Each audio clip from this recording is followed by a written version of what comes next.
আমার একটি মেয়ে খুবই পছন্দ ও আমি তাকে মন থেকে ভালোবাসি। আমি এই হারাম ভালোবাসা থেকে বাঁচতে চাই। এখন আমার করণীয় কি? এই হারাম রিলেশন থেকে বেঁচে থাকার জন্য কিছু উপদেশ দিন আমাকে।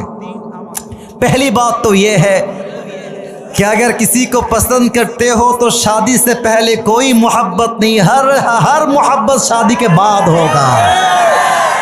যদি পছন্দ হয় প্রেম নয়, প্রীতি নয়, রিলেশনশিপ নয়, সোজা কবুল পড়ে বিয়ে করতে হবে যুবক ভাই।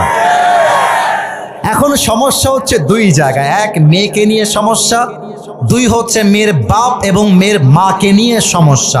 এক, মেয়েকে নিয়ে সমস্যা কেন? আমার কথায় আমার আব্বাজানরা একটু মাইন্ডে নেবেন না, আমি যা বলছি বাস্তব থেকে বলছি। মেয়েদের কাছে চরিত্রের চাইতে টাকাটা অনেক বেশি ম্যাটার করে আজকের বাংলার মাটিতে।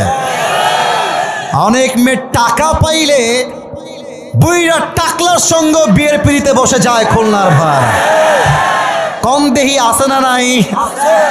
অনেক মেয়ে আছে। তো মেয়েদেরকে বলবো বেঈমানি কইরেন না, ভালো হয়ে যান। মাসুদা বেগম ভালো হয়ে যান, আপনি ভালো হলে আমার যুবকরাও ভালো হয়ে যাবে।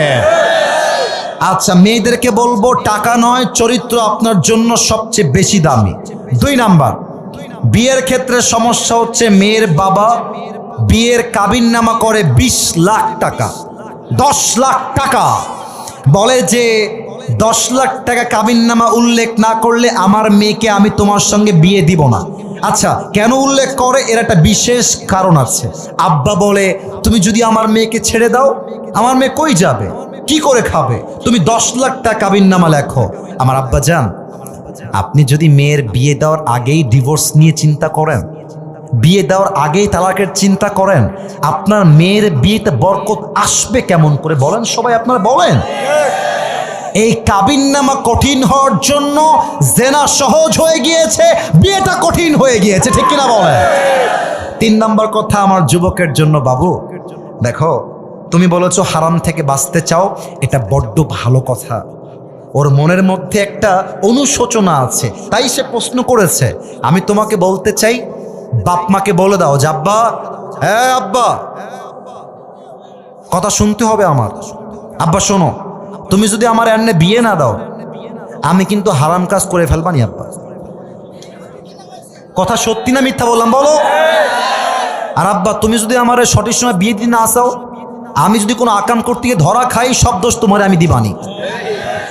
যদি ছেলে বাবার সঠিক বয়সে বিয়ে দেওয়ার সময় হওয়া সত্ত্বেও বিয়ে না দেয়, প্রত্যেকটা দায়ভার কিয়ামতে বাপকেই বহন করতে হবে, ঠিক কিনা বলে? আল্লাহ যুবককে হারাম থেকে বের হয়ে এসে যেন হালালে আসতে পারে, আল্লাহ সেই তৌফিক দান করুক। পড়েন সবাই আমিন।